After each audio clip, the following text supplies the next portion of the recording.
Welcome, Math 150 students. Today we're going to be talking about a new concept, sort of, and we're going to be looking at the purple notes on antiderivatives. You know what a derivative is? We've been tested on derivatives, and now we're going to be looking at antiderivatives. And one of the most important things I have is notation, notation, notation. So let's go ahead and get started.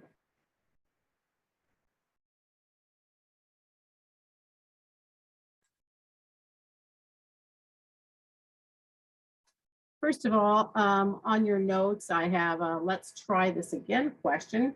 Question number 7 from test 3. And I also want to talk about question number 13 from test 2. I believe it might say 14 on your notes, but it's supposed to be homework number 13. We're defined. Find dy dx, find the derivative of y with respect to x for y is equal to the natural logarithm absolute value of secant x plus tangent x. Many of these homework questions were on homework number 10. This was from test 2. So here we go. Let's do a review. Antiderivatives. Where defined, I need you to understand exactly what the natural logarithm does when it takes its derivative. I like to kind of say the natural logarithm throws this quantity in the denominator, 1 over the reciprocal. Instead of 1 over x, for the derivative of natural logarithm absolute value of x, we're going to do 1 over this quantity.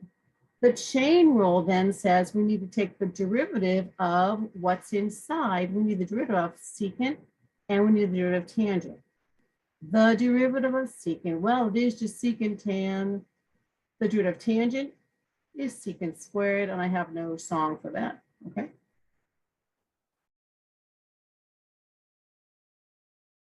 So what we need is we need the secant, the derivative of secant. Well, it is just secant tan.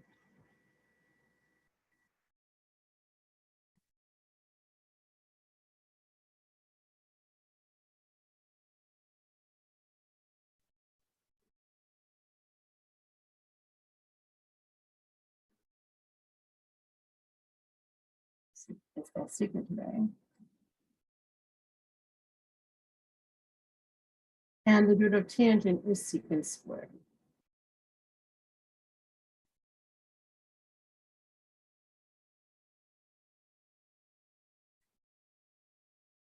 We never leave an answer quite like this, especially when it involves a fraction.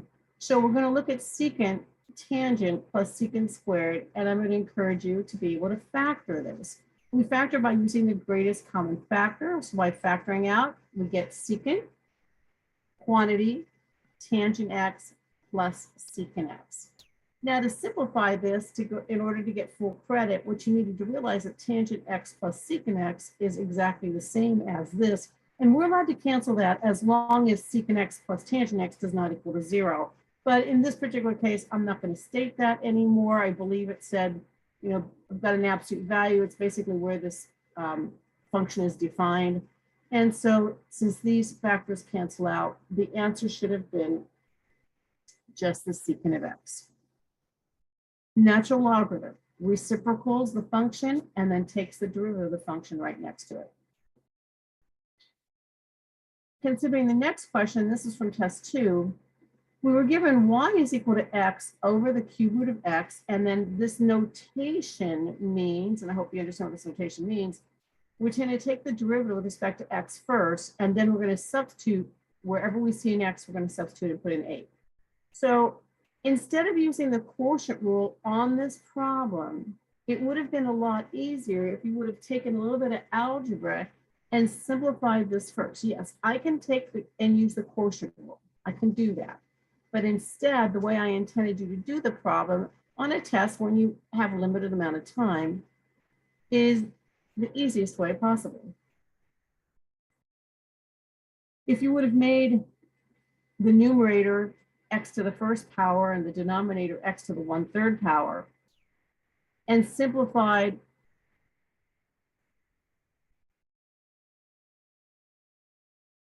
by either subtracting the exponent 1 with 1/3 or by moving the negative exponent up first. It didn't really matter. But you should have gotten x to the 2/3 power when you simplified this. So the derivative is actually going to be just using the power rule by putting the 2/3 in front, subtracting 1 from the power, getting you a negative exponent, and giving you 2/3 cube root of x. Again, in my opinion, this was the easiest way to do the problem, but again, you could have just used the quotient rule. This is not our final answer because our final answer needs to incorporate a substitution of x is equal to 8. So this notation is dy dx. The new notation is going to be used when I substitute. Notation, notation, notation. So when we substitute the 8, the cube root of 8 should be 2. I don't know why I have this answer. Okay. The cube root of 8 should be 2. This is not correct.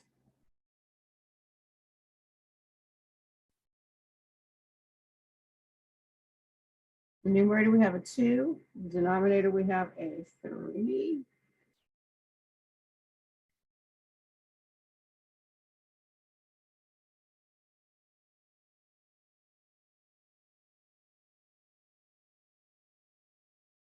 See if I have a 2/3 in my fraction key.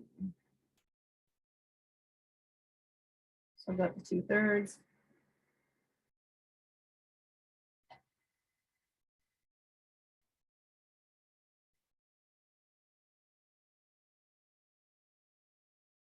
I do it this way. 3, substituting in the cube root of 8. Cube root of 8 is 2.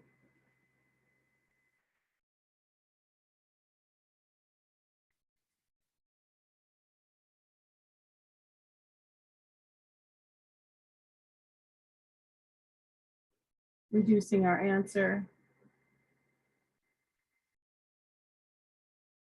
to 1/3.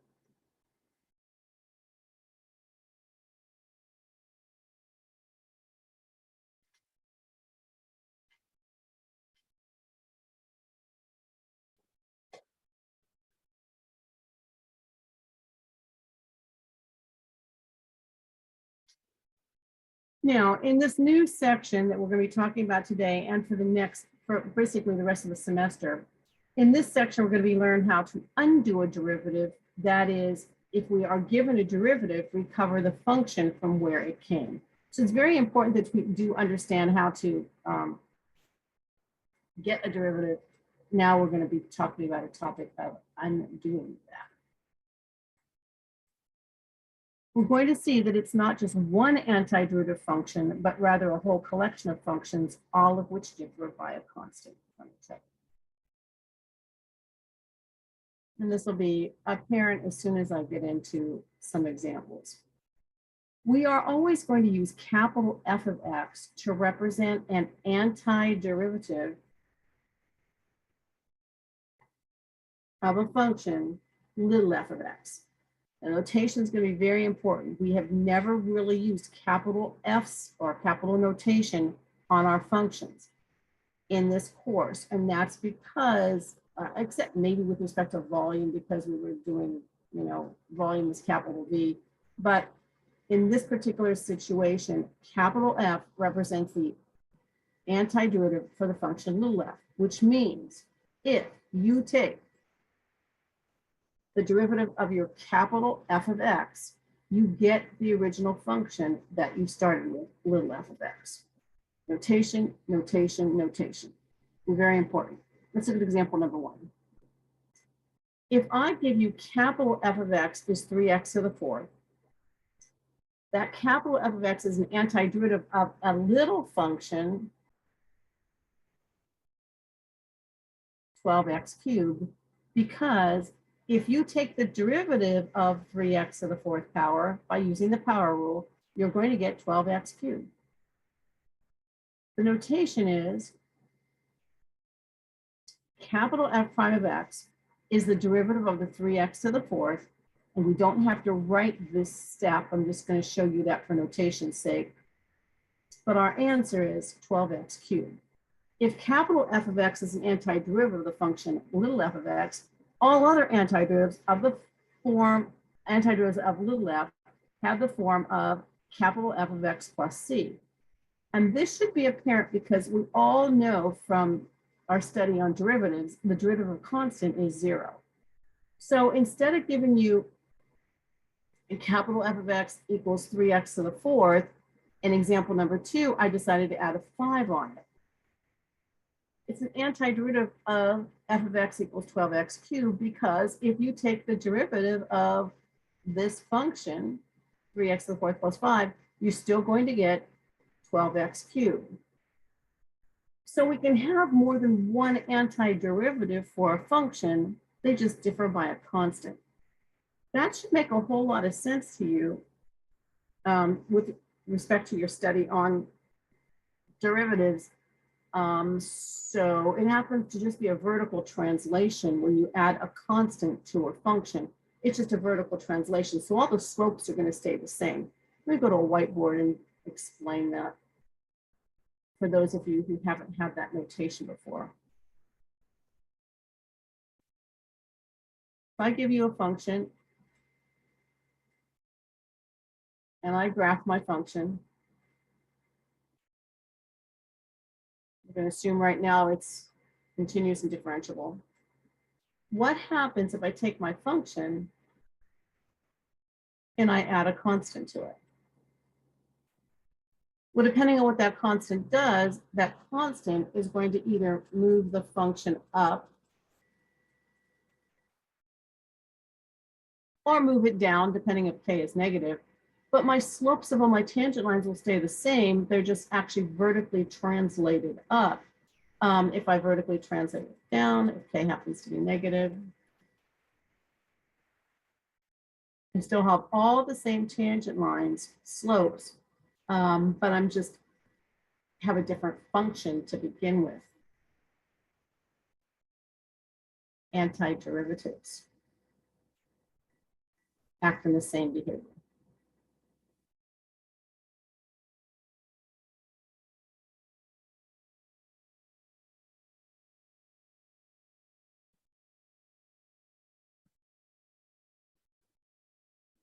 The process of finding antiderivatives is called antidifferentiation, big word, or a less cumbersome word is called integration.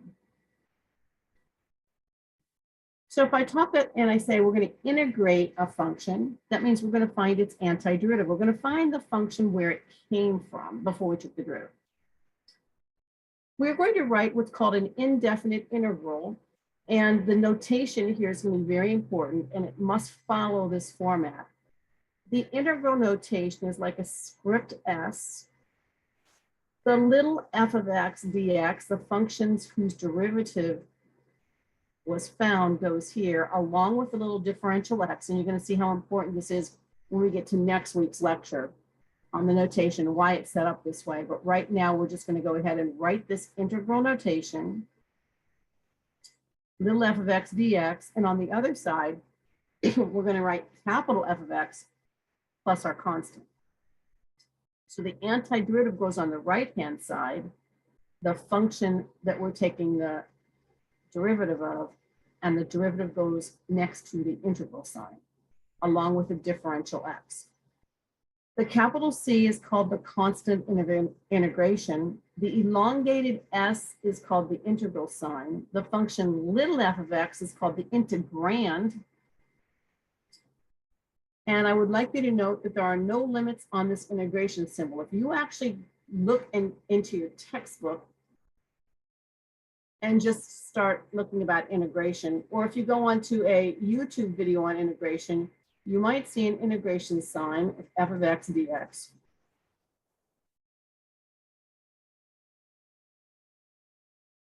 And they might have limits. They might say from A to B, we're going to integrate this function. That's just a certain interval that we're going to be on. Right now, we're not going to be using this definite integration, what we're going to be doing is just using an indefinite interval. So instead of saying from A to B for a specific interval, we're just going to do a general antiderivative and no limits on the top and bottom. So you'll see this elongated S in your textbook. Sometimes we'll have limits. We're not going to talk about those until next week from maybe 1 to 3. We'll talk about those next week. Right now, we're going to talk about just indefinite integrals where we have no interval given to us.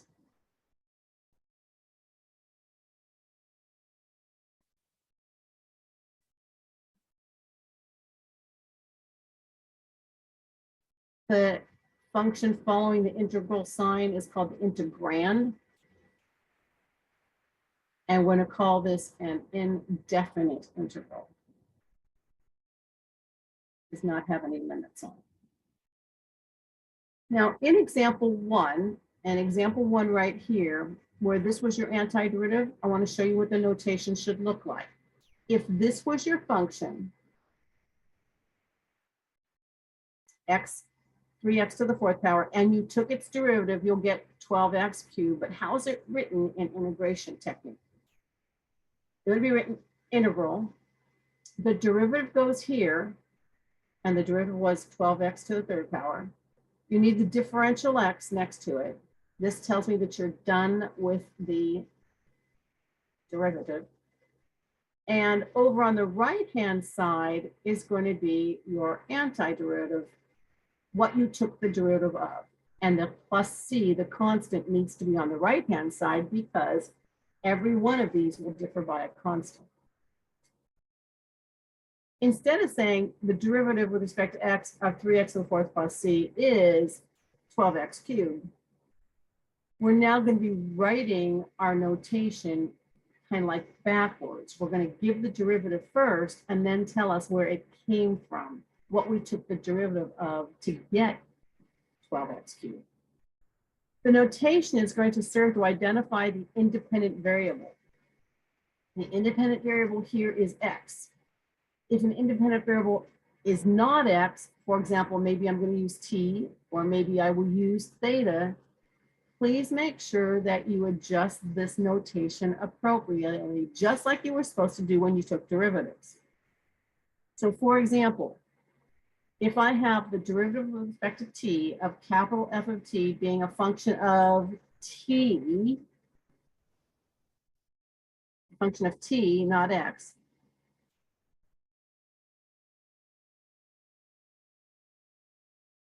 then the appropriate integration symbol would be to put the derivative here, the lower case f, the derivative goes here, the antiderivative goes here, and instead of putting f of x plus c, we're going to put f of t plus c. Or if we're differentiating with respect to theta, that's the notation that we could use for derivatives, our original function, capital F of x, goes on the right-hand side, only instead of x, we're going to write theta down.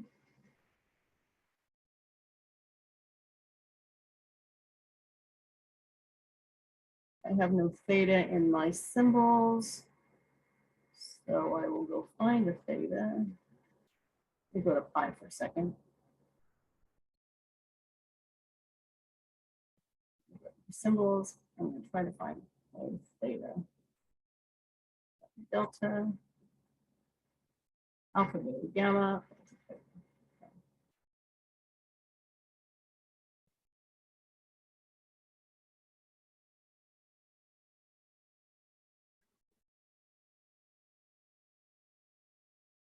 So again, the capital F, what you take the derivative of, goes on the right-hand side with a constant. The integral is going to contain the derivative. And again, this is with respect to theta, this is with respect to t, this was with respect to x. Hopefully you've gotten that notation on your derivatives down really well. Note, if we differentiate an antiderivative of little f of x, you're supposed to get f of x back again. So if I take the derivative of my integral, it's the same as taking the derivative of the right-hand side. The derivative of the right-hand side will be my derivative of this function plus the derivative of a constant. And the derivative of your antiderivative, the derivative of capital F of x, is just little f of x. Some people call this the second fundamental theorem of calculus, but that's not quite what it is. But perhaps you've had calculus before and you might recognize that. If you take the derivative of your integral, you get the derivative of your antiderivative, which is your function back. We're going to have now something called the n+1 power rule. To integrate a power of x, and this is going to be other than 1. Other than 1.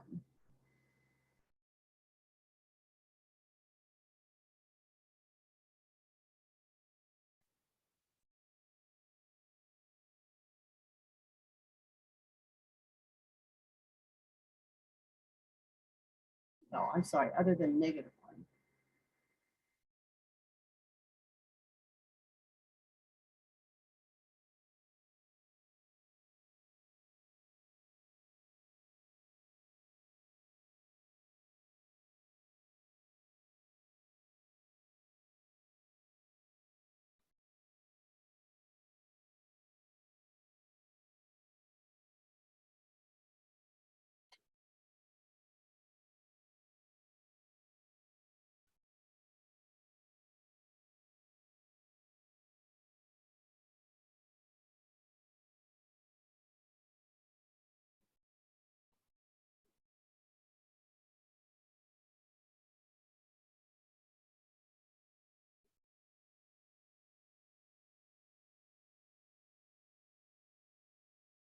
You're going to add 1 to the exponent and divide by that same exponent. It's called the n+1 power rule.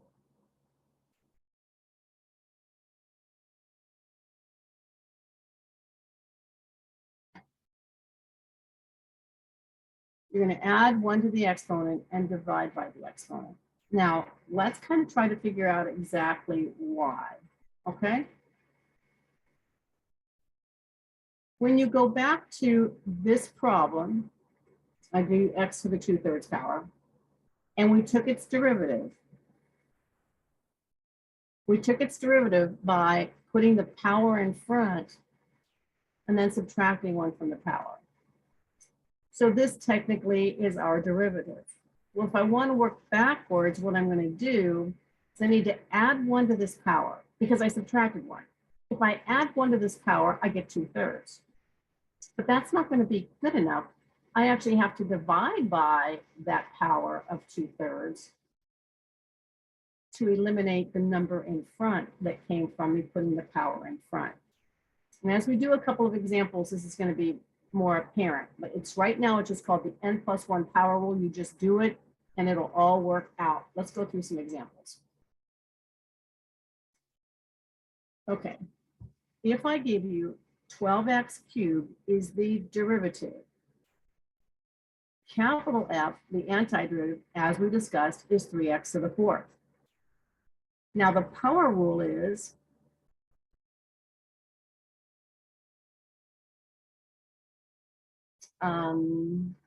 maybe I should say, maybe I should do this on a whiteboard. Let me see.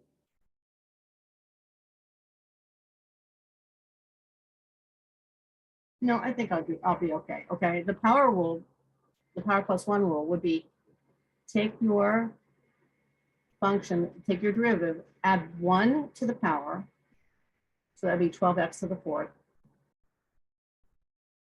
divide by that power +1, which is 4, and that will give you 3x to the 4th.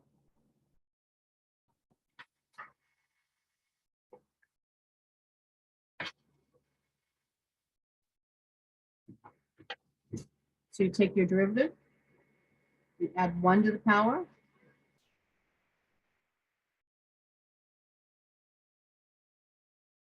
Put in the denominator, n plus 1. You divide by that power, and you've got your antiderivative. Note, a constant factor can be moved through an integral sign because the constant factor has nothing to do with x. Just like on the 12, x cubed. I could go ahead and put the 12 in front of the integral sign and then just leave the variable x here, taking the integral and now going to not have the integral notation anymore where I have my plus c. The antiderivative here has the 12, and then I just do my power plus 1 over my power plus 1. I get x to the 4th over 4, which still reduces, 12 over 4 reduces to give me 3x to the 4th power, plus some constant. Now, I could get 3x to the 4th power plus 5. My constant could be a 5. My constant could be a 0. I don't know what my constant is, but right now I have my antiderivative here with my power plus 1 rule.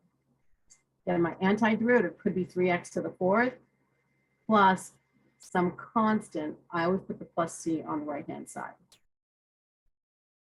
So, rules. On the integral, the derivative goes with a differential x. The dx reminds you that this was the derivative. This is the derivative with respect to x. It's notation. On the right-hand side will be the antiderivative, and in this case, we're using the power plus 1 rule because we're on a power of x. And again, these were all on a power of x. Let me explain to you about why, I'm going to explain to you about why this can't be -1 in a moment, but maybe you already are questioning, why am I not allowed to have a power of -1? Well, let me show you on the whiteboard, although I'm going to introduce this later. So go ahead and show you now. For those of you who are wondering,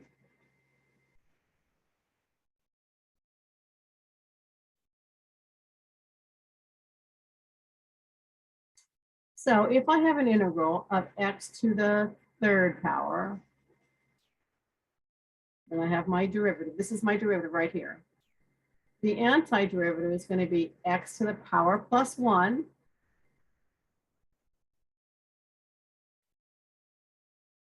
over that power plus 1 plus some constant. And I always put my constant on this side. So this is x to the 4th over 4.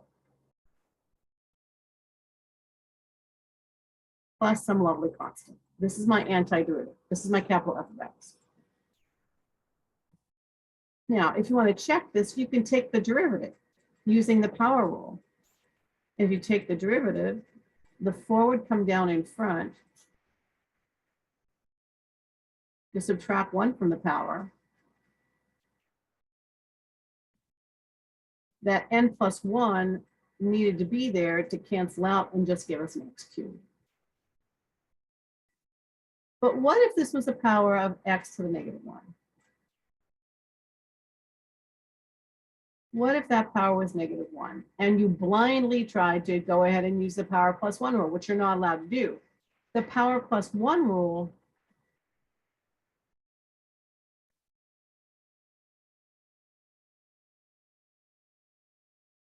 is going to give you problems.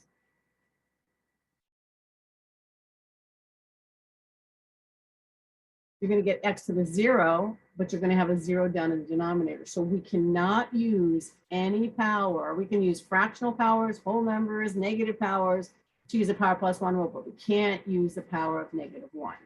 And again, we're going to get to that in a few minutes. We already know the antiderivative for that. We just have to get rid of, make sure we're using good notation.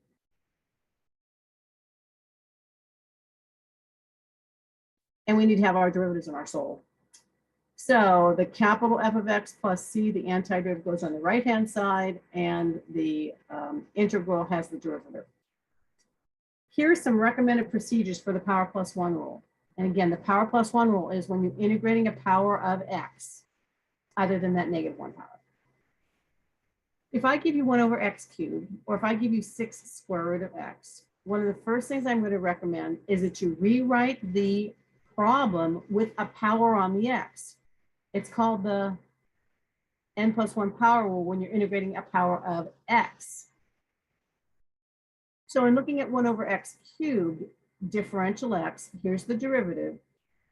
When you rewrite that with the negative exponent, to integrate that, we're going to write our capital F of x. When you integrate that, and make sure you put the plus c, you're just adding a 1 to the power, and you're dividing by that n plus 1 power. So you're going to get x to the negative 2 power over negative 2. I don't like to leave negative signs in my denominator, so I would put the negative sign out in front. And we never leave a negative exponent in mathematics, even in calculus. And so I would take that x to the negative 2 power and put it as the reciprocal and put it in the denominator. And again, negative 3 plus 2, while it is negative 2, I will put the negative sign out in front rather than leaving a negative sign in the denominator. If you have the integral of 6 square root of x, one of the first things I'd recommend is you can pull that constant out in front so you don't have to worry about the 6 temporarily. But now you have to do the power plus 1 rule on x to the 1/2 power. Like, what did you take the derivative of to get x to the 1/2 power? Well, if you use the power plus 1 rule, you're just adding 1 to the power and dividing by that same number. But when you divide by, well, 1/2 plus 1 is 3/2. When you divide by 3/2, that's the same as multiplying by the reciprocal. So I have over here 6. And instead of a fraction in the denominator, because we do not leave fractions in denominators of fractions, ever in mathematics. Maybe you've done that in the past. It's not a good idea. It's called, simplify. So we're going to get 6. 1/2 plus 1 is 3/2, but I multiply by the reciprocal 2/3. 1/2 plus 1 gives you 3 over 2. Put the plus c down there for your antiderivative. And our final answer is to take the 6 times the 2/3, which is 4, x to the 3/2 power plus c. Now, if you want to just double check this, you can go ahead and take the derivative of this. If you take the 3/2 and put it down in front with the 4 times 3/2 will give you that 6 that you want. Give you 12 over 2. And then you subtract 1 from this power and you'll get your square root back. So this function's derivative is the original integral. Now, if we have a problem which is very similar to the problem that I pointed out from our test. See, I've got x over the cube root of x. Remember how we call that was a little more complicated problem. We've got x's in the numerator and x's in the denominator. What you want to do when you look at an integral with respect to x's that are, in this case, t's in the numerator and denominator, the best thing to do is to simplify this. This is t to the 1/3 power. This is t. Well, one of our students named Maria likes to do it this way, whereas since this is the same concept was on test 2, this is the way that Comey likes to do it. I like to multiply real numbers and the bases are the same, and I go x cubed times x squared is x to the 5th, whereas this is how another student named Maria has liked to do it, and that's fine. They're both okay. It's just I really like Comey's rule better. Comey's way, rather, not rule. So if we're given t to the 1/3 over t, which is what this is, and we want to simplify this, you can put 1/3 here, 3 over 3 here, because those are the same denominator. And when you do a subtraction of your exponents, you're going to get 2/3 in the denominator. I like to actually take the -1 in the denominator, t to the -1 in the denominator, and I like to go ahead and do it this way. When multiplying real numbers and the bases are the same, I leave the bases the same, then I add my exponents, but you're going to get the same answer. You're going to get the same answer. When you simplify this integrand, it just becomes t to the -2/3 power. Whether you do my product rule or whether you just go ahead and do a quotient rule in your head, we still need to make it a negative exponent. We need to make a power on our t, just like we do a power on our x. So you can do it this way, you can do it this way. However you do it, you need to simplify this first. We cannot use the quotient rule backwards for integration.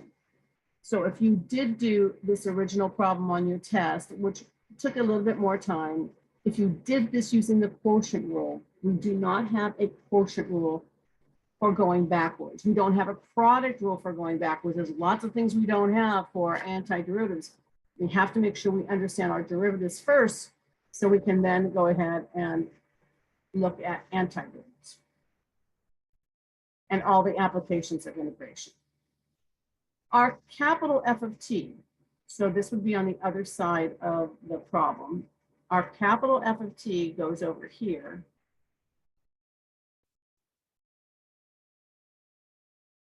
And we take a power plus 1, power plus 1. So we have negative 1/3. I'm sorry, let me go down here. I'm going to take the negative 2/3 power plus 1. I'm going to give you negative 2/3 power plus 1. And then we are going to be able to figure out how to get a common denominator with our fractions. Negative 2/3 plus 1 just becomes 1/3. In the denominator, you're going to get negative 2/3 plus 1, which is 1/3. But since we don't leave fractions in denominators, the dividing by 1/3 is the same as multiplying by 3/1. Power plus 1 and a lot of algebra or arithmetic, I guess, more than anything. Now, as I mentioned earlier, think about 1/x dx. If you tried to rewrite that as x to the negative 1 power, you're going to get x to the negative 1 plus 1 over negative 1 plus 1 plus c. And that's an oh yikes, that's a no. You can't have a 0 in the denominator for antiderivative.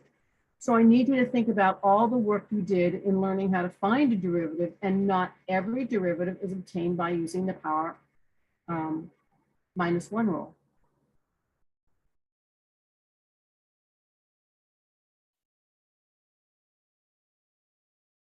Now, let's see if we can put it all together. If you are integrating 1/x, and we can't use the power plus 1 rule, what you have to do is say, do I know what I took the derivative of back in the day, back maybe a week ago or 2 weeks ago on test number 3? How did I take the derivative and get an answer of 1/x? Well, that, my dear, came from the natural logarithm. The natural logarithm took that x and put it in the denominator. Now, I always put absolute value on my natural logarithm. The book might say, wherever the natural logarithm is defined. The natural logarithm is not defined for x's that are negative. So we need to put an absolute value on that, and that is really going to be important on this notation, okay? So please make sure when you're writing your antiderivative for 1/x, you write natural logarithm, absolute value of x to assure its positivity. Now, x can't be 0 here. The natural logarithm of 0 is undefined. And you already did these examples by looking at graphs on an exploration for me earlier, about 2 weeks ago. Think about e to the x. What did you take the derivative to get e to the x? Well, I hope you know. I hope you know that that was the derivative of e to the x. The derivative of e to the x is exactly itself, e to the x. When you take this derivative, you'll just get e to the x. And I got my constant here, a constant 3.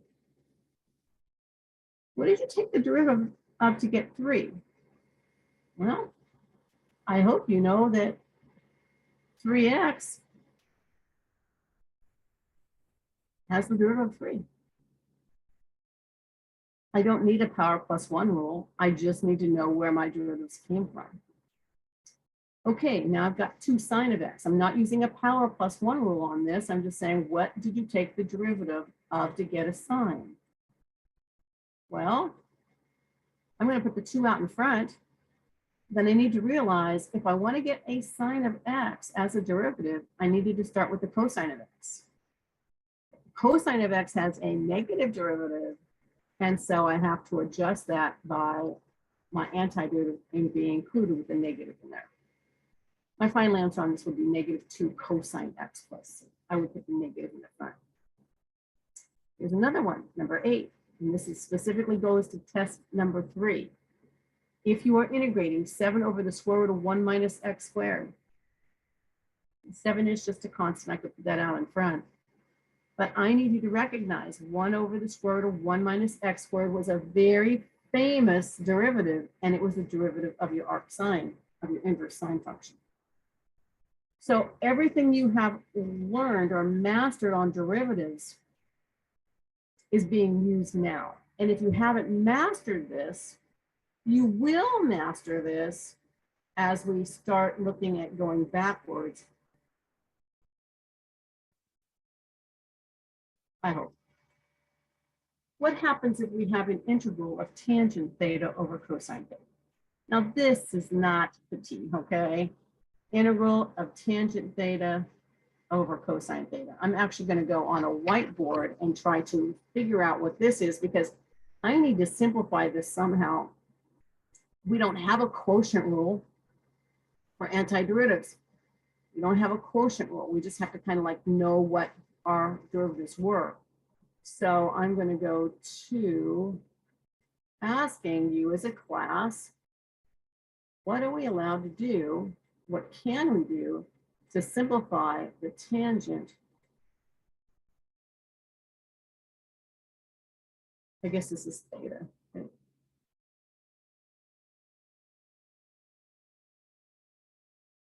Tangent of theta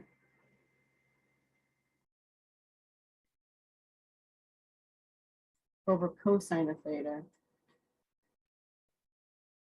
This is my derivative. And hence I've got the notation, my integral sign and my d theta. Well, it's not a whole lot I know about the tangent function, but I do know the tangent function is a sine of theta over the cosine of theta.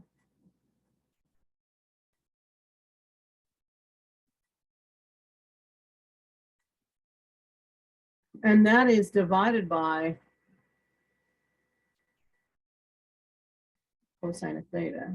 I'm going to use my 4th grade division symbol. And I go, okay, that does not help me very much, but what else can I do? What else can I do is I can recognize this is, this is sine of theta. This is still tangent of theta, all right?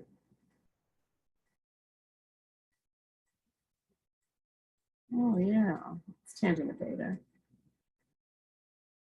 Divided by the cosine is the same as multiplying by the reciprocal.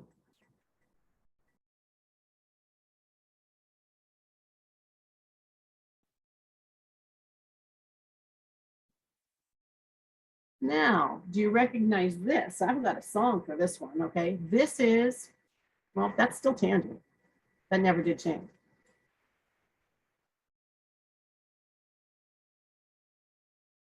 But this is, the reciprocal of the cosine is the secant of theta. Okay. Now, do you know what you took the derivative, what function you took the derivative of give you secant tan? Well, I've got a song. The derivative of secant, well, it is just secant tan. The antiderivative here on this side of the equal sign is secant theta. The derivative of secant is secant tan. And I'm going to put my plus c because there could be a constant there. So not every single problem that we work with in calculus came from the power rule by subtracting 1. Not everyone is going to use the n plus 1 power. That's only on powers of x's. Everything else, we need to take a new look at our integrand.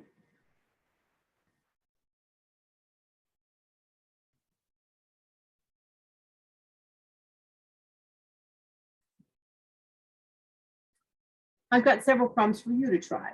So we're going to have you stop the video since you kind of got the concept, maybe not the notation, but got the concept down. When I give you the integral, this is the derivative. So sine over cosine squared, that's the derivative. I need to know what the antiderivative is. What function did it come from? So you try problem number 10.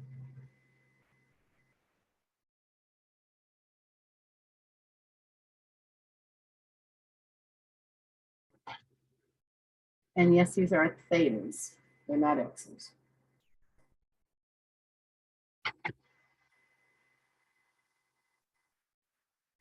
Stop the video and go ahead and try this problem.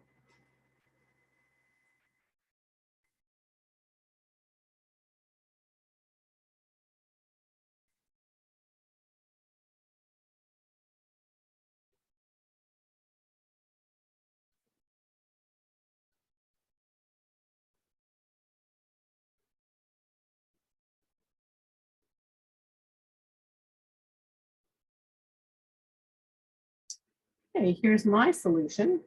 For cosine squared, I'm going to write this as cosine theta times cosine theta.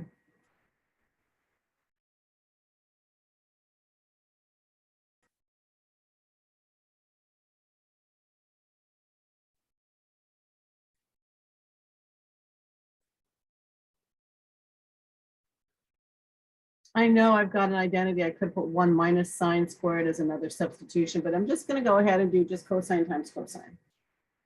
And looking at this, I could consider this as sine over cosine, which I know is tangent.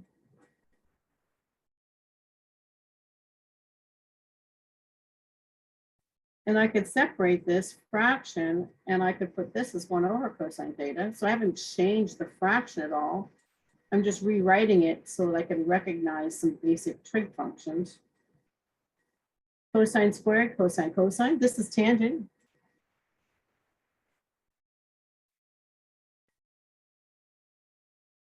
This is, well, this is secant again.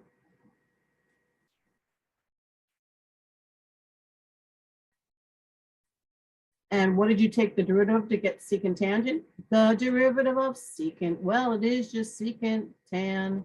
So the answer here notation-wise is I put the antiderivative on the right-hand side, put my plus c on the right-hand side.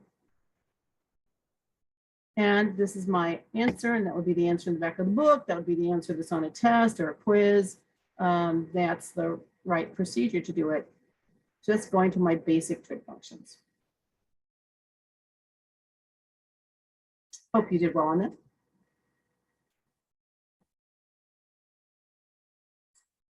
Capital F of theta is how you could write it, or you can just go ahead and say this equals secant theta. You can just put this down in front over here, put equals. Note number 2, an antiderivative of the sum is just the sum of the antiderivatives. So if I have an integral of 2 things added together, I can go ahead and do those separately. I can integrate the first function and then integrate the second function. I can look at them as 2 separate functions, and also in subtraction, the antiderivative for a difference is just going to be a difference in my antiderivatives. And we'll do several examples of these. Okay, so if I've got a sum, I can actually go ahead and write them as 2 different integrals if I want to. Okay. So let's look at example number 3, part 1. Example number 3 is x to the 3rd power minus 10x plus 3 dx. I can go ahead and write this as 3 integrals. I can look at it as x to the 3rd power first, put my differential on that integral, then take the constant of negative 10 out in front of the integral x dx, and then integrate the last term, the 3. I can do this as 3 separate parts, kind of like I took the derivative when I was doing a sum of 3 different parts separately. To integrate, we're now going to do the power plus 1 rule where it applies. For x cubed, we're going to write x to the 4th power over 4. Now notice I don't have an integral sign anymore. This is now my antiderivative. This is now n equals. My antiderivative for x is going to be x squared over 2. My antiderivative for 3 is just going to be 3x. I don't do a power plus 1 rule on that. I just say, hey, if I've got a constant, I need to get x to begin with, kind of like the slope of that line. And then you put your plus c. And it's always a capital C. This isn't quite the answer that I would like to see because, well, 10 over 2 can reduce. So in declaring my answer, declare your answer with a capital F of x. I like to put 1/4 instead of x to the 4th power over 4, but you can put 1/4 if you want. Negative 10 over 2 gives you the negative 5x squared, and you've got your 3x plus your c. Sometimes on your homework, you're asked, not only find the antiderivative, now check your answer and make sure that you did get the correct antiderivative. So to check this and take the derivative, you have to take the derivative 1/4 x to the 4th, and you do that by going to a whiteboard.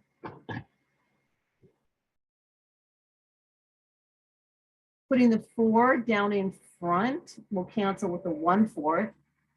So this is going to leave you x cubed minus.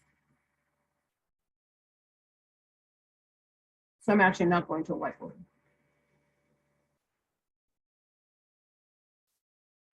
(5x squared) has that as its derivative negative 10x. The derivative of 3x is 3, the derivative of constant is 0. Is this what you started with? Yes, this is what you have in your integral. This is the integrand. That means you have the correct answer. So I can't say you're wrong. I mean, on this integral situation, you can always check your answer and make sure it's right. What if we give you t squared plus 2 squared? You must be very careful in applying what's called the power rule correctly on your x's, or in this case on your t's. One of the first things you need to do is actually square this binomial. Take t squared plus 2 and square it. You do some algebra first. To get t to the 4th power plus 2t squared plus 2t squared, which is 4t squared, and then plus 2 times 2, which is 4. Once you have it written as this polynomial, a 3-term polynomial, you may now use the power plus 1 rule, but you're using with respect to t's, not x's. So t to the 4th power has as its antiderivative, I'm going to put an equal sign. On the right-hand side, I'm going to get t to the 5th power over 5, 4t cubed over 3. For my 4, my constant, I've got 4t plus c. When I declare my answer, I would like you, or when you declare your answer, I'd like you to declare it with the capital F of t notation, meaning you found the antiderivative. And again, I would encourage you to write your antiderivative this way. Instead of t to the 5th over 5, I would encourage you to write it as 1/5 t to the 5. Instead of 4t cubed over 3, I would encourage you to write it as 4/3 t cubed. Because when you check this and you take this derivative, the 5 is going to go down in front with the 1/5 and get multiplied to leave you t to the 4th power. The 4/3, the 3 goes in front. Subtract 1 from the power. And your constant. And you're easily able to check these and make sure this was the integrand. Make sure this was the original problem that you started with. Oh, it wasn't. It was, this is what I started with. Excuse me, but those are equivalent to each other. Power plus 1 rule. Works when you have powers on your x's. Now, we're going to be getting into some sophisticated algebra that we need to look more carefully at our integram. On problem number 3 in your notes, I have x plus 1 over the square root of x. Just double checking and make sure.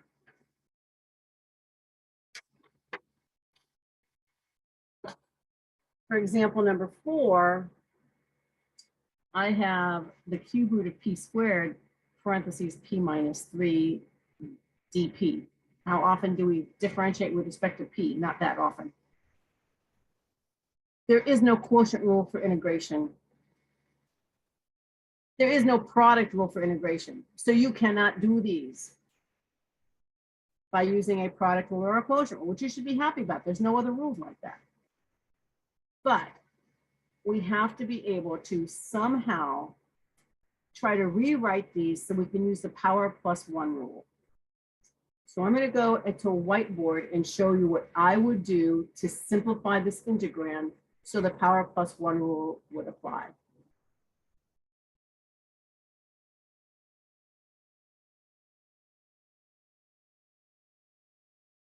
We've got the integram.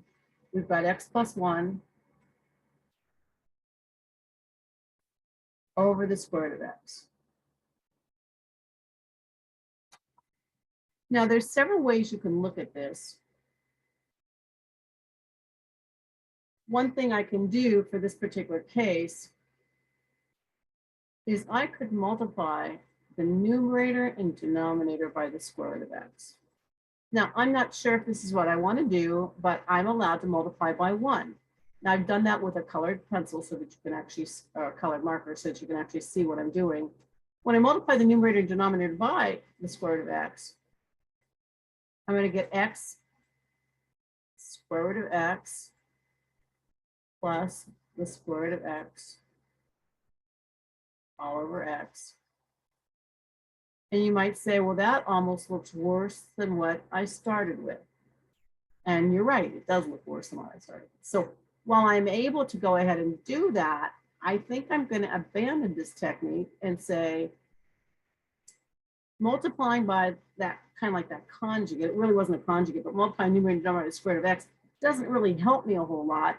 So let me see what else I could do with this since I don't have a quotient rule for integration.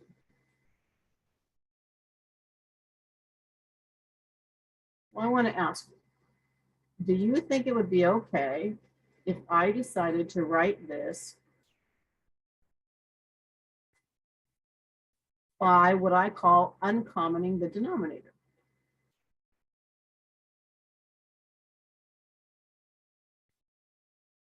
So I've got x over the square root of x plus 1 over the square root of x. It's exactly the same problem I started with. It's just that I put each denominator separate, and I can only do this when there's an addition in the numerator. I can't just uncommon a denominator any other way. How does this help? Well, going back to one of the problems, that problem number 13, if I consider this as x to the first power over x to the 1/2 power, and I consider this as x to the negative 1/2 power,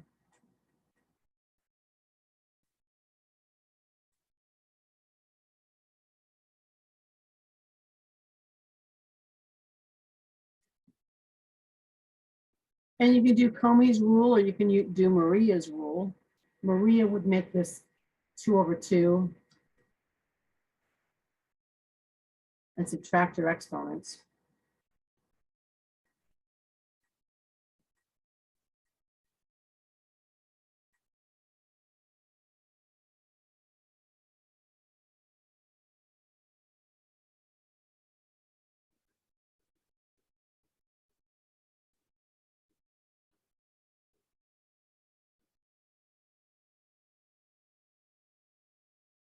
Now I can apply the power plus 1 rule. But if you look real carefully about what I have over here, see how I have these x's that could cancel out if I actually wanted to go uncommon the denominator here. This result actually doesn't dead end. It just might look a little more complicated. This cancels out and leaves you x to the 1/2 power. This, if you look at it, is x to the 1/2 power times x to the -1 power. If you do it my way, bring it up, give you x to the -1/2. Now you can apply the power plus 1 rule, and when we do that, we write the plus c, we don't write the integral, we don't write the differential x anymore. We take the antiderivative, we add 1 to this power, add 1 to 1/2, and you get 3/2. And instead of dividing by 3/2, which is what I'm going to write, I'm going to show you what I do as a shortcut in a second. Add 1 to this power, -1/2 plus 1 gives you 1/2 divided by that fraction. Since we don't leave fractions and denominators of fractions, what I'll almost always do is say, instead of dividing by 3/2, I'm going to multiply by the reciprocal. So I'm going to go up here on my whiteboard because I'm running out of room. No, I'm not.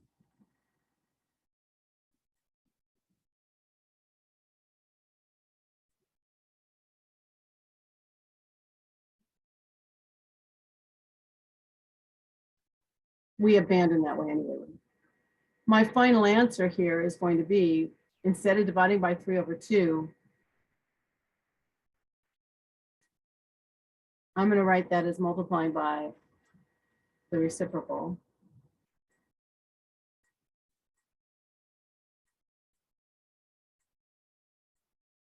Instead of dividing by 1/2, I will multiply by that reciprocal.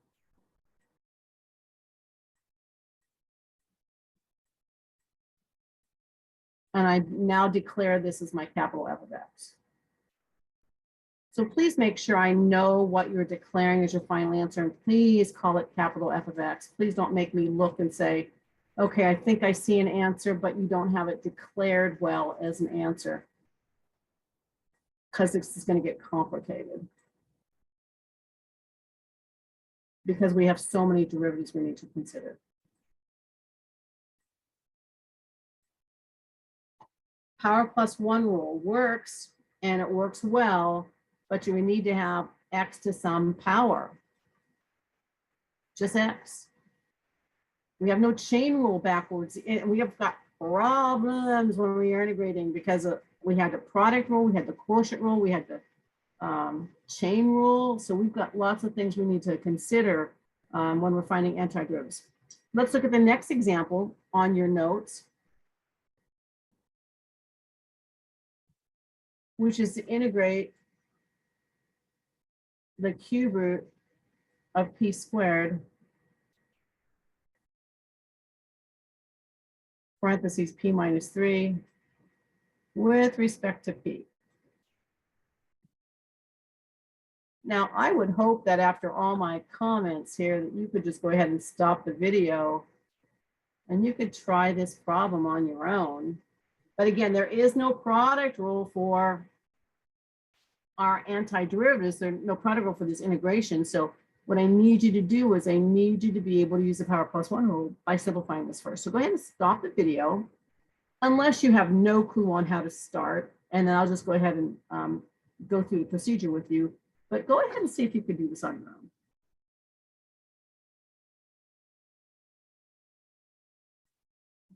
Okay, starting the video up to see how well you did. If you want to know how well you did, you could just take the derivative of your answer and see if this is what you get.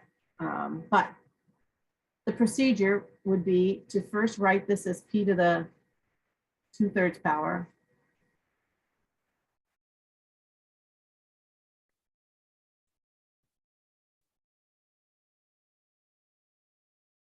And then since we have no product rule, we're going to multiply these together. This is p to the 1st power. When multiplying these real numbers and the bases are the same, you leave the bases the same, then you'll add those exponents.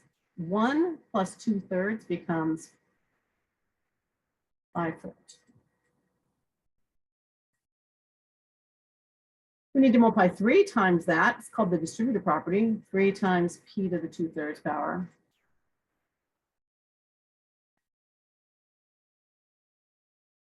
And now you're ready to, watch my notation.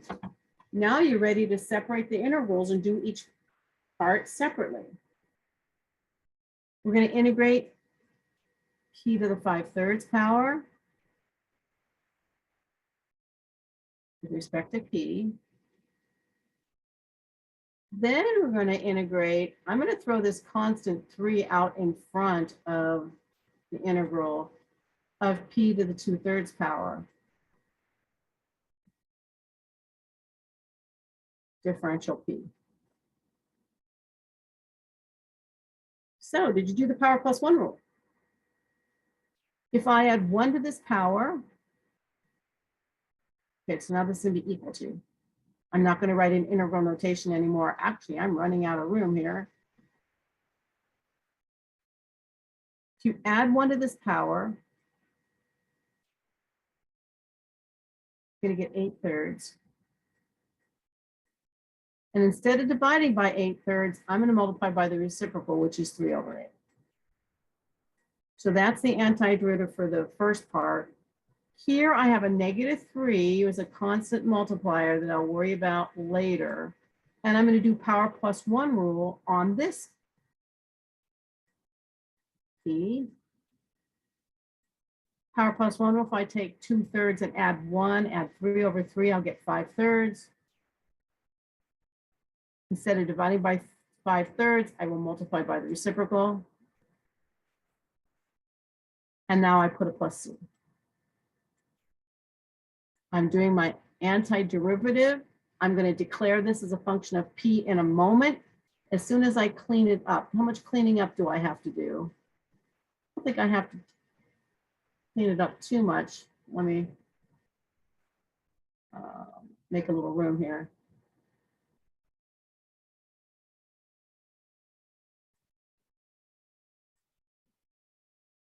My antiderivative, which I'm going to call capital F of p, is 3/8 p to the 8/3 power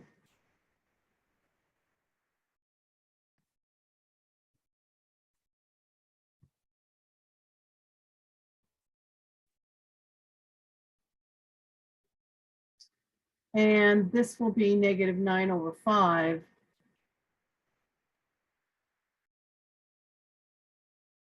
p to the 5/3 power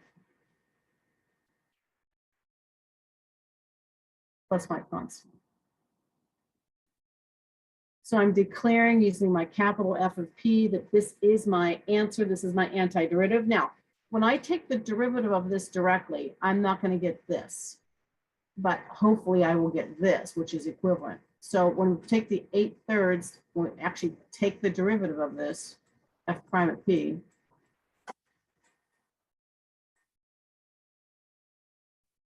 can you see how 8/3 times 3/8 becomes 1, the coefficient in front? If you subtract 1 from this power, you're subtracting 3/3, that'll give you the 5/3.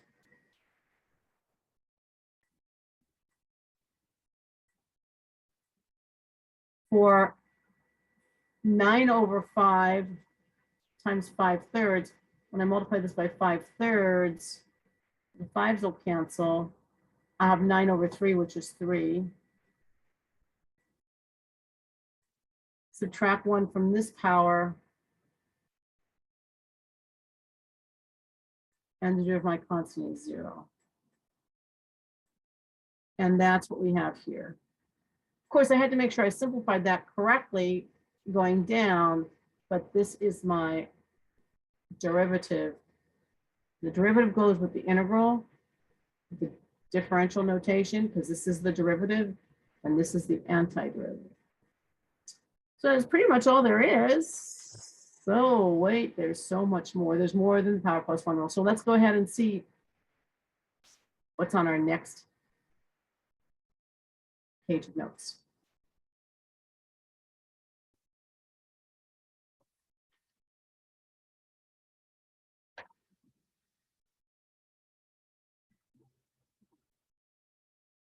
Okay, in the left-hand column, I've got the derivative notation, and in the right-hand side, I've got what's called the equivalent integration notation. And I hope you've made an effort to understand how important notation is to me. If I want to take the derivative with respect to x of x cubed, you should all get 3x squared. Except for one of you in class who knows that you never got 3x squared, not just once, but twice on our last test, but you know who you are.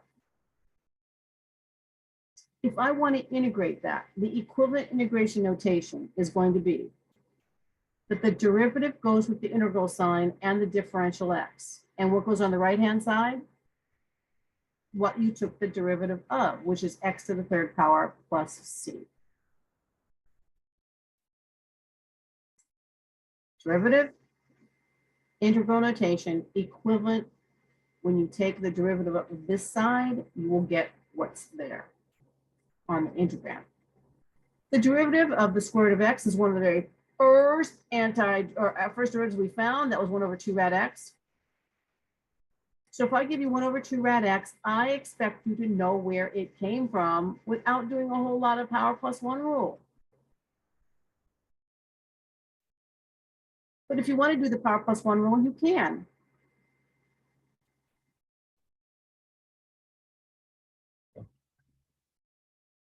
And let me show you that on the whiteboard for those of you who want to show every single step.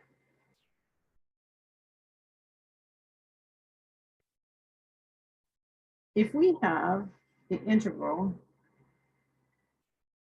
of 1 over 2 rad x,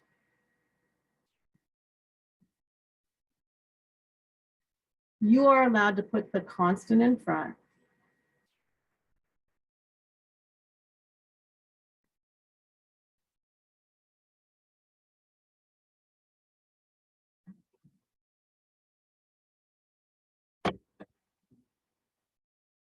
And then you are welcome to write this with the power of -1/2. If you really want to do the power plus 1 rule.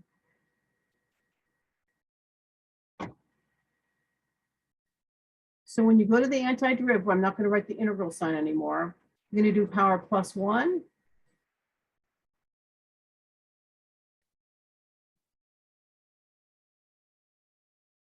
Over that power plus 1, which is 1/2.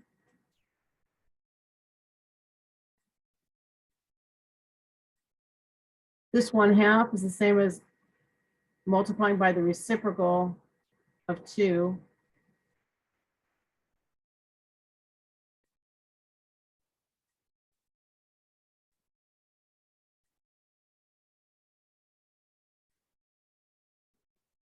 So while we could do the power plus 1 rule,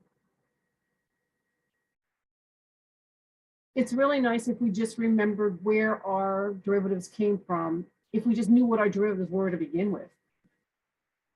This is the square root of x plus some constant. So what else do we remember, or what have we forgotten? Okay. What's the derivative of e to the x? One of my favorite derivatives, it's e to the x. So if I want to integrate e to the x, so this is my derivative, I want to integrate that, where did it come from? It came from e to the x. E to the x plus c. This is our capital F of x. So I call this equals capital F of x equals capital F of x equals capital F of x. And instead, I'm just writing the plus c at this point. Do you know the derivative of 2 to the x? It was on our test 3. It's 2 to the x natural logarithm 2. So if you have the integral of 2 to the x natural logarithm 2, what did you take the derivative of to get that? 2 to the x plus c. The derivative of a to the x, it doesn't have to be a power of 2. It could be a to the x power. It could be 3 to the x, 4 to the x. Ends up being a to the x natural logarithm a. So if you have to integrate a to the x natural logarithm a, you don't use a power plus 1 rule. It's not a power on your x. It's just a derivative you knew. And that was practiced on homework 10 quite a bit. I hope that you love not only e to the x's derivative, you love the natural logarithms derivative. And again, I'm putting absolute value here to assure the positivity on the x, not to terrify you, okay? X can't be negative for the natural logarithm to be defined. X also can't be 0, that's a whole nother story, okay? Its derivative, natural logarithm throws that x in the denominator. That's what she does, she throws that x in the denominator. So if you ever have to integrate 1 over x, you don't do a power plus 1 rule. Power plus 1 rule is not going to work. It's going to give you a 0 in the denominator. It's going to give you 0 on, it's going to give you x to the 0 on top.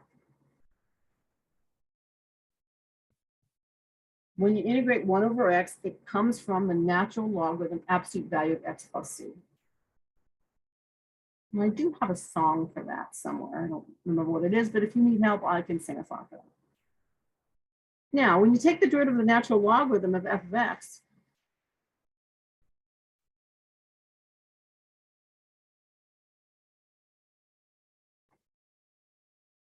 you're supposed to go ahead and bury that function in the denominator, and then chain rule says, make sure you have the derivative right next to it, the derivative of what you threw in the denominator. Again, this is practiced a lot on homework number 10. And you should have mastered it for the test. If you didn't master it, we're going to be working on it now and still continuing to work for our derivatives. So if you ever have a function in the denominator and its derivative over here to the right, you know that the antiderivative was a natural logarithm, absolute value of your function. That's what Lin does. Natural logarithm throws somebody in the denominator. Chain rule says take the derivative of what is in your denominator, and that's how you take the derivative. And this is how you go backwards. What if you don't have base e? What if you have like a base 10? So if you need to go back and review different bases on the inverses, you can go ahead and do that. But if you have a log base a, one of the first things you need to do is change your base to base e.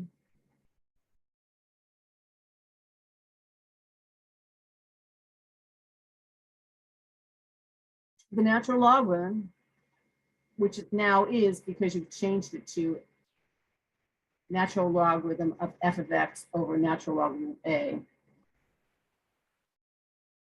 Natural logarithm throws the function in the denominator, and over here the chain rule says take the derivative of what's inside. I'm sorry, take the derivative of what was inside your natural logarithm. Take the derivative of the denominator. So equivalently, if you have 1 over natural logarithm of a, and you have a function in the denominator and the derivative right next to it, the derivative of that denominator, that integral just came from log base a, absolute value of x plus c.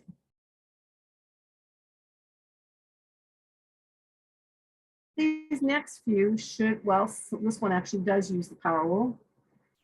If we have a u to the 3/2 power and we're taking the derivative, just use the power rule. We get 3/2 goes in front, you subtract 1 from the power. So this is definitely the power rule. So what happens if you want to find the antiderivative?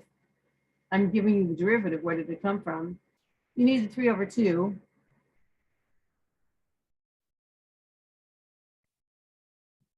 When you do the power plus 1 rule on u to the 1/2, you get u to the 3 over 2 divided by 3 over 2, and they cancel out. Equivalent notation. If you can find the derivative, we should be able to write the integral notation. Derivative of the sine, the derivative of the sine is the cosine. So if you have to integrate a cosine, I got a song for this. If you integrate a cosine, just put sine. If you integrate a cosine, just put sine. That's it. But the derivative for the cosine is a negative sign. So if you integrate a negative sign, what is that? That's the cosine.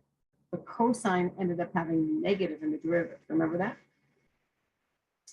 The derivative of cosine is negative sine. When you integrate a cosine, just put sine.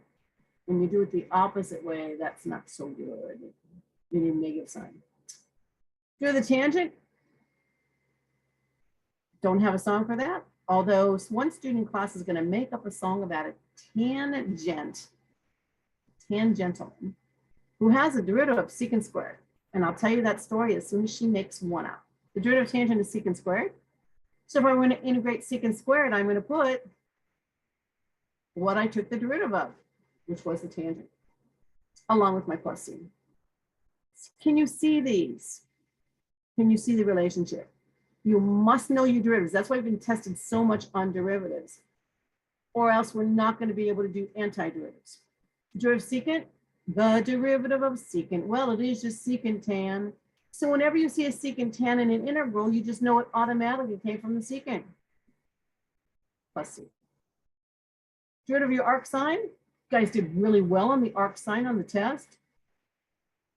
Its derivative, 1 over the square root of 1 minus x squared. So if you ever have a 1 over a square root of 1 minus x squared differential x, this was the derivative. You know in your mathematical soul it came from the inverse sine function. Another one of my favorite ones, arctan. I mean, I love e to the x. I love natural logarithm. I like sine and cosine. I love tangent. But I love inverse tangent function. Its derivative is 1 over x squared plus 1. So whenever I see an integral with this quotient of 1 over x squared plus 1, you and I, we all need to know that was just our inverse tangent function. So page 1 of test 3 was very important. It tested you on your inverse functions. Test 2 dealt with finding derivatives of your trig functions in addition to your power rule. Test 3 also involved natural logarithms and exponentials. Now we're putting it all together. Okay, you can stop the video if you need to take a break. We're going to then go on to initial conditions. We're still going to be talking about antiderivatives. Actually, we're talking about antiderivatives for the rest of the semester. So if you'd like to, you can go ahead and stop the video and then come back.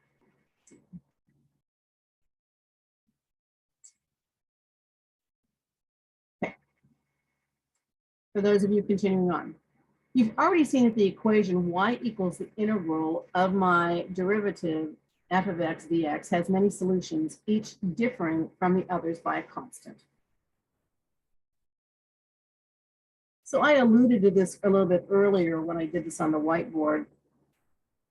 This means the graphs of any two antiderivatives are vertical translations of each other. Now the figure below shows the graph of several antiderivatives of the form of y is equal to the integral of 3x squared minus 1 dx, which is graphed using my power plus 1 rule. Okay, the derivative for 3x squared, you know, was from x to the third power. The antiderivative for -1 is -1x plus my constant. So what I have graphed over here on the right for you is x cubed minus 1x plus c. But as you can see, they're all vertical translations of each other. If c is equal to 2, or if c is equal to 3, or if c equals 4 or 0, if you have a 0, you don't have it translated at all. But the different values of c determine have the actual same slopes, since they're just vertical translations of each other. However, in many applications of integration, you're given enough information to determine what's called a particular solution. And in order to do this, you need to know the value of one point on your graph. And this is called an initial condition. I-N-I-T-I-A. It's called an initial condition. Initial condition. Or you can call it a particular solution. It depends on what calculus book you're using. I like to call it an initial condition. It's what happened in the beginning. For example, in this case, only one curve passes through the point 2, 4. We have a whole bunch of curves, but only one curve goes through 2, 4. So what you need to do is find the particular solution given the initial condition. Okay, first of all, can you declare the antiderivative? Can you use good notation? The antiderivative for 3x squared minus 1 differential x is called a general solution. It has a plus c. When we use the initial condition, what we're doing is we're doing a substitution. And in this case, we're going to use x is 2, y is 4. In using the initial condition, substituting in 2 for x, you get 2 cubed minus 1 times 2 plus c.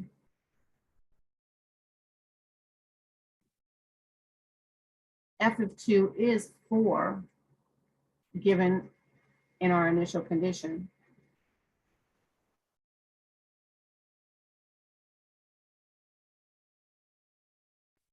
And we are trying to find the constant for that vertical translation. So our function value at 2 is 4. We have 4 is equal to 8 minus 2 plus c. 8 minus 2 happens to be 6.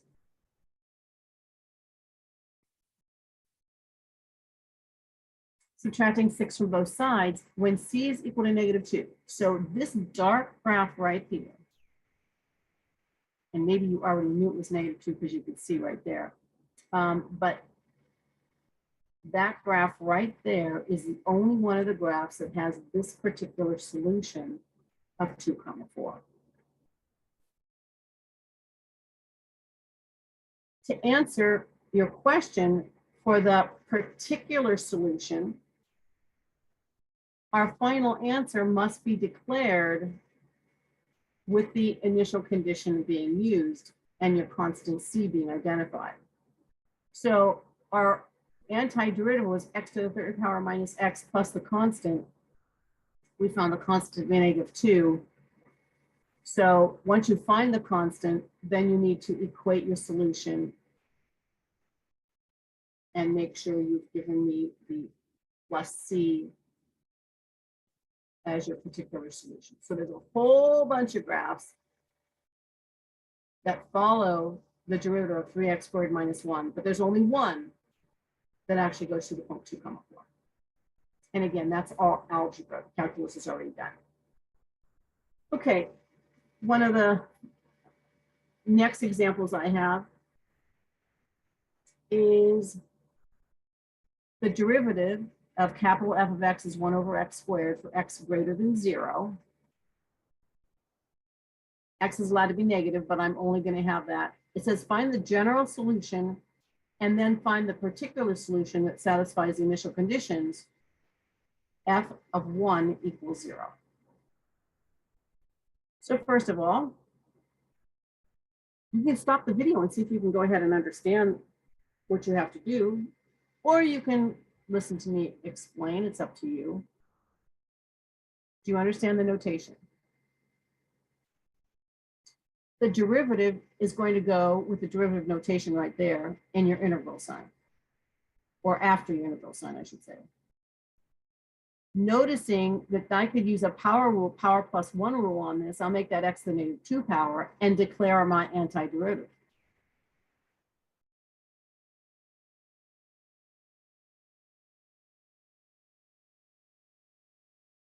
By using the power plus 1 rule,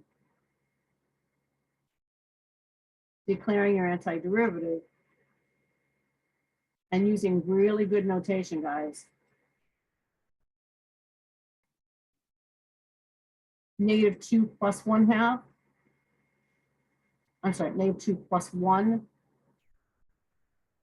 gives you negative 1.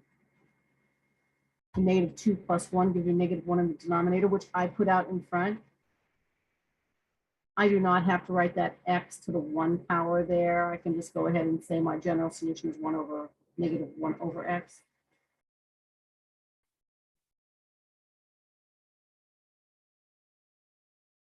Now, using the initial condition, which is what? When x is 1, y is 0. So I'm just going to substitute into my notation.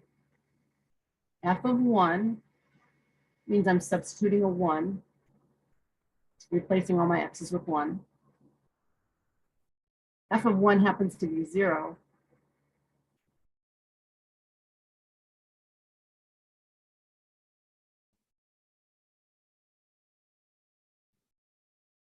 I've declared my antiderivative here using my capital F of x notation. Now, the particular solution needs to be given once you find your constant. So you're going to take your antiderivative of -1 over x and then give me the constant, the +1. So this particular problem right here, where c was +1, was the one that actually goes through the point with the x-intercept of 1, 0. Okay, we have 2 more problems to do.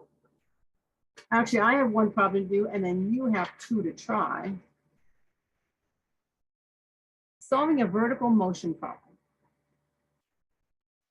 I'd like you to recall, due to gravity on Earth, that the pull of gravity is 32 feet per second per second. If you're doing meters, for those of you physics students doing meters, it's 9.8 meters per second per second. But in mathematics, we kind of like to always do our feet per second. A ball is thrown upward with an initial velocity of 64 feet per second from an initial height of 80 feet. Find the position function given the height, giving the height s as a function of the time t, and when does the ball hit the ground. Well, we had to do this problem technically in a stand the can problem, only we used a graphing calculator to set up the function for us.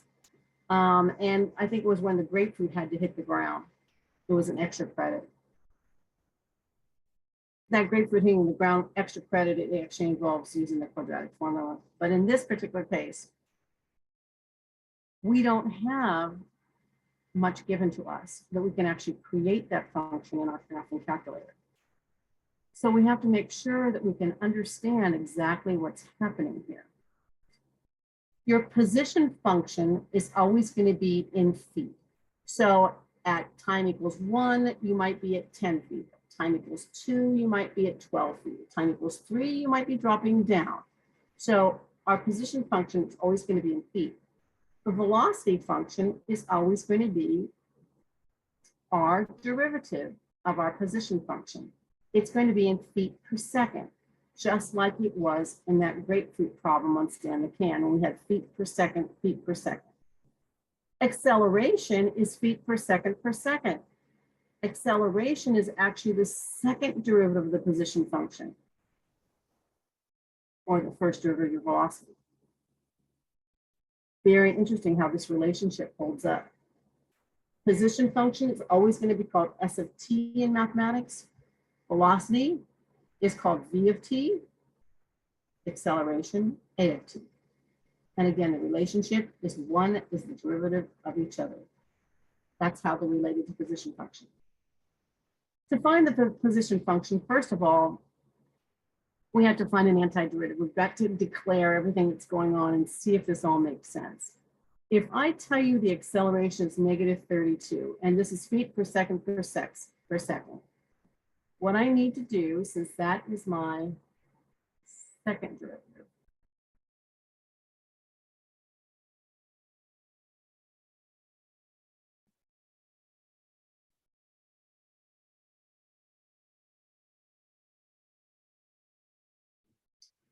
I know that in integrating that, or not using the integration notation at all, I know that my velocity, and that should not be capital V, that should be little t. Little v of t.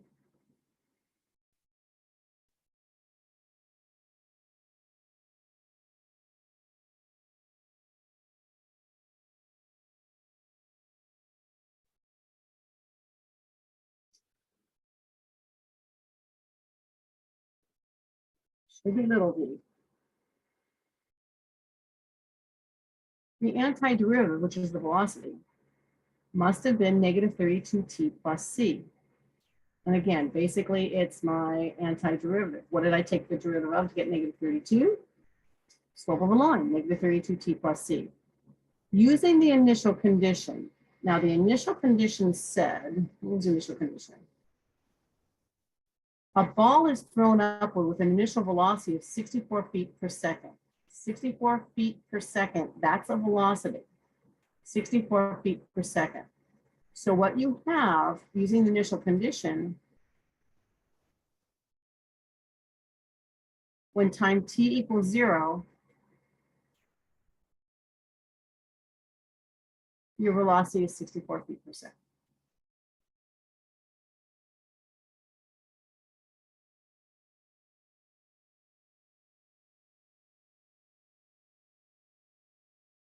That is our antiderivative, which should be called little v.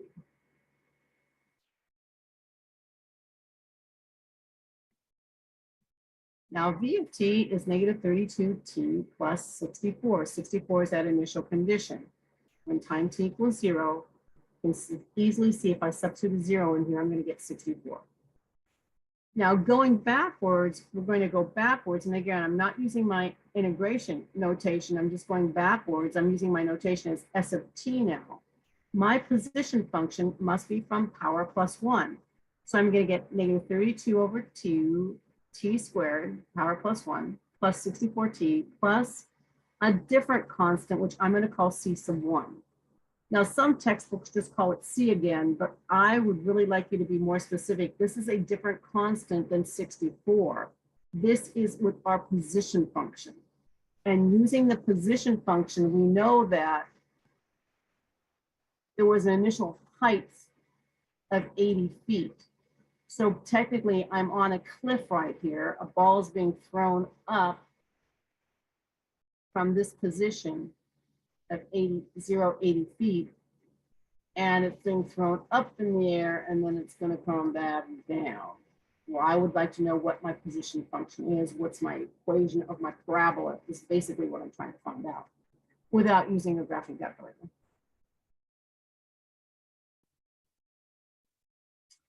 My position function is negative 32 over 2, which is negative 16t squared, 64t. But I need to use my initial condition, which I'm calling c sub 1 now. And that initial condition is 0, 80.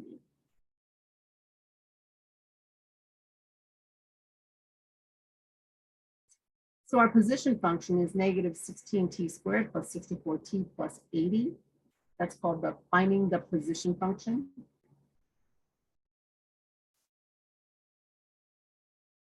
That's the answer for part A.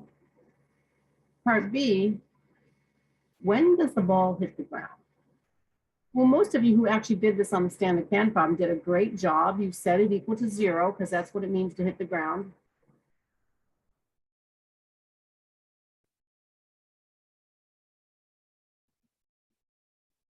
And then we need to know how to set that equal to 0. I'd like to point something out to you mathematically. When you take a quadratic and set it equal to 0, you need to make sure you know how to solve this equation, or your calculus is just going to be all for naught.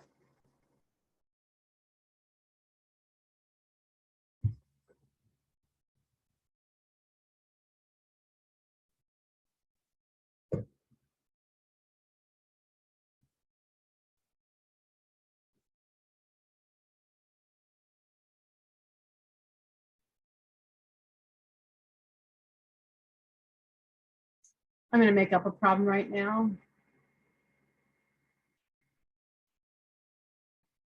Actually, I'm not going to make up a problem. I'm going to actually do a problem from your test 2. Let me get out to test 2. I'm sorry, test 3.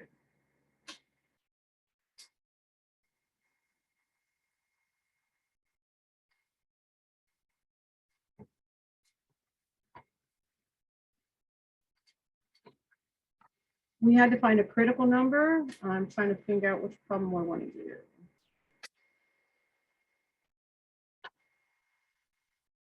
This is problem number 9. We had the function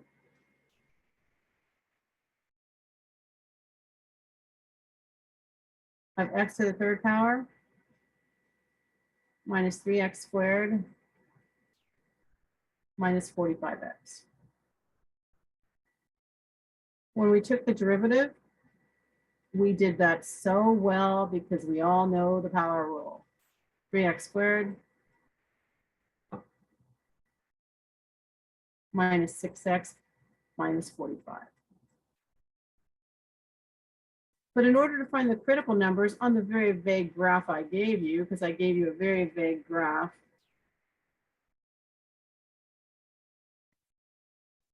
the view window was not marked at all. But if you understand the concept of your critical numbers, it's where the slope of your tangent line is 0.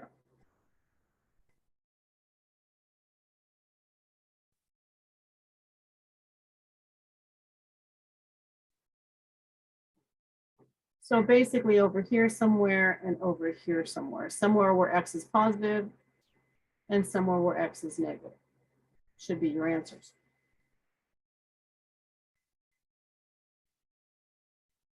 The calculus looks great. What some people did is divided everything by 3, which is fine. You can divide everything by 3. I would factor out the greatest common factor of 3, by the way. I wouldn't.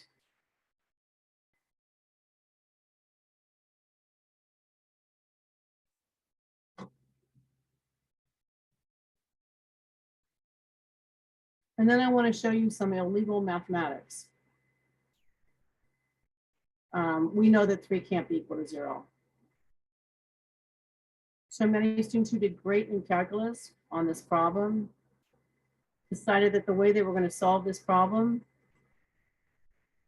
instead of equaling 0, because they didn't like 0, they decided to move the 15 to the other side.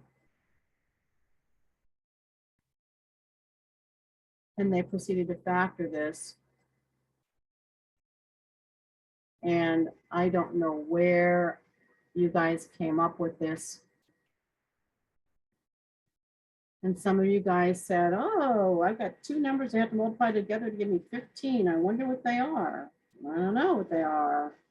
We never solve an equation by setting it equal to 15.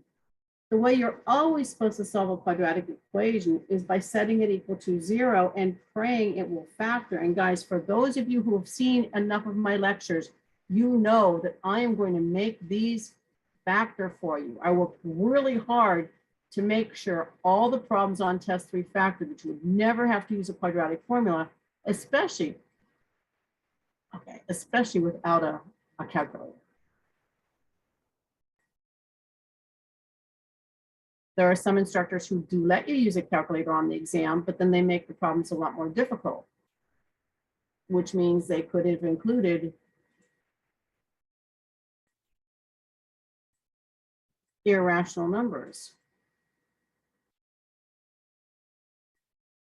X times x is x squared, 5 times 3 is 15. Making sure you have the correct positive and negative signs. When x is positive 5, you would have had a critical number. When x is negative 3, you had another critical number. Some of you guys got numbers like 15, or some of you got like 2 positive answers. Well, one of the answers for x has to be negative. And so some of you actually made some comments. I know I did something wrong, but I don't know what I did wrong. It wasn't the calculus. It was solving this quadratic equation. So I need you to go back and look at my notes or look at back the algebra. You could complete the score on this. You can use the quadratic formula. But then you have to use b squared minus 4ac. And you have to remember the quadratic formula, and I'm going to make them factor for you. Now, they might not factor on the homework, and sometimes I'll give you the homework problem and I apologize and I say, you know what, I wish the book had one that would factor, but you always set it equal to 0. Even if you were going to use a quadratic formula, you would set it equal to 0. You would never try to isolate and move the 15 to the other side. So I'll stop ranting and raving on that. Okay.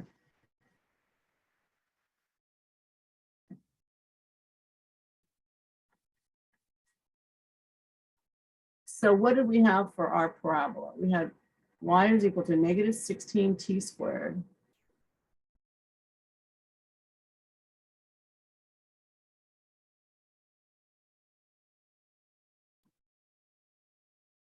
plus 64t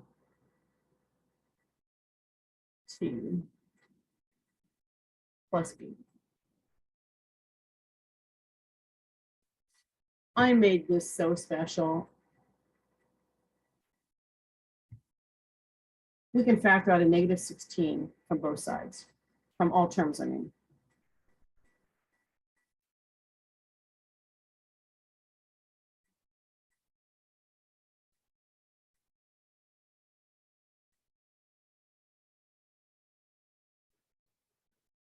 That's how you solve a quadratic.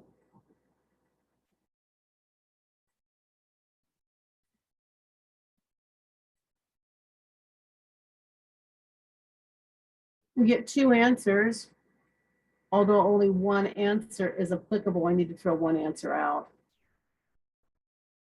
When t minus 5 equals 0, so in 5 seconds,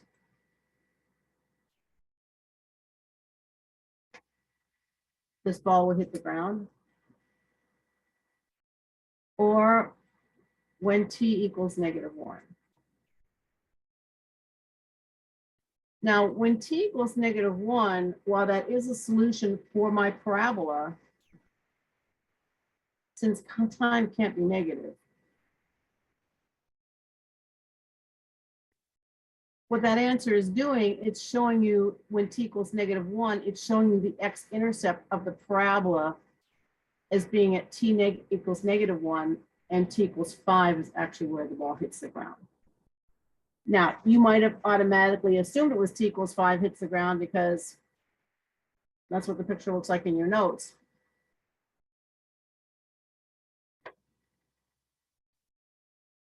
But I needed to see the calculus in order to get that answer. I have two problems for you to try. These are particular solutions. Find f of x when f at negative 2 equals 3 and f prime of x is equal to 6x squared plus 4x minus 1.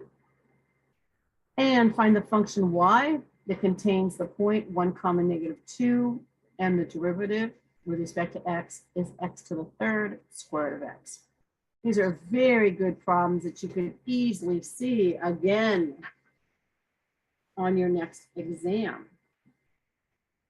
These involve derivatives and thinking backwards, using good notation for your antiderivative, or just showing all your work so I know what your original function was. So in this case, the derivative, the initial condition does not involve capital F. The initial condition, this is a point, negative 2 comma 3. Oh, and yeah, this is negative 2 comma 3. Don't use it as 3 comma negative 2. See how well you do? Stop the video. See if you understand what's going on.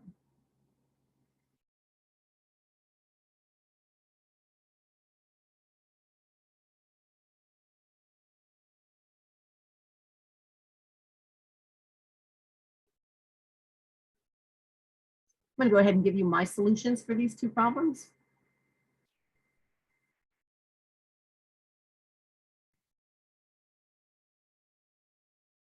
Using my good notation, I'm putting the derivative with my integral. And on the right-hand side, I'm not using capital F of x because I'm using the original function, which they told me I took the derivative of. And to be honest with you, that's how we always did them earlier. We never used a capital F. We always said, hey, our F of x is over here. We're going to take its derivative.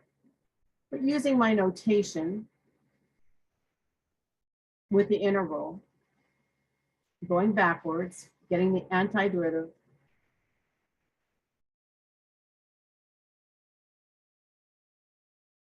putting my plus c on the right-hand side,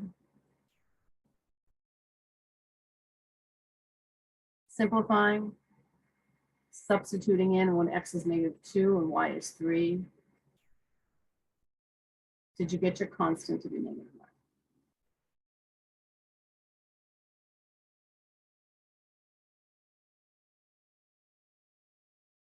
So I think I have the wrong answer up here. I think I'm supposed to have a negative 9, right? So that answer should be declared as, oh wait, no, I'm sorry, it is. The constant over here is on this side, which is negative 9. When I move that negative 9 to the other side to get the f of x all by itself, but f of x, I'm sorry, it's right here. If I have f of x minus 9 on this side,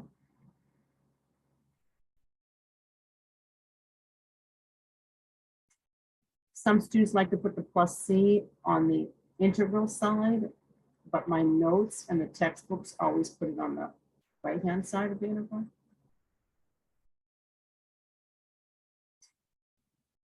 And the last problem, the very first thing you should have done with x to the third power times the square root of x is made it just an x to a power.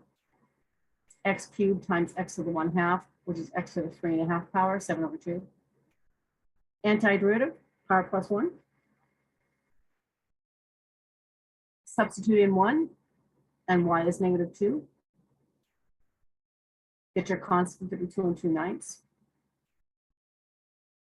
And again, my constant is on this side. I have got y plus 2 2/9. My original function, which I'm calling y, because it was given to me with dy dx, I can call it y. It's what I always called y when I took its derivative, dy dx. I never used y prime. And this is my particular solution for going through 1 point. So I hope you've enjoyed our review of derivatives and our introduction to antiderivatives. This is Comey signing out from Escondido. See you next time.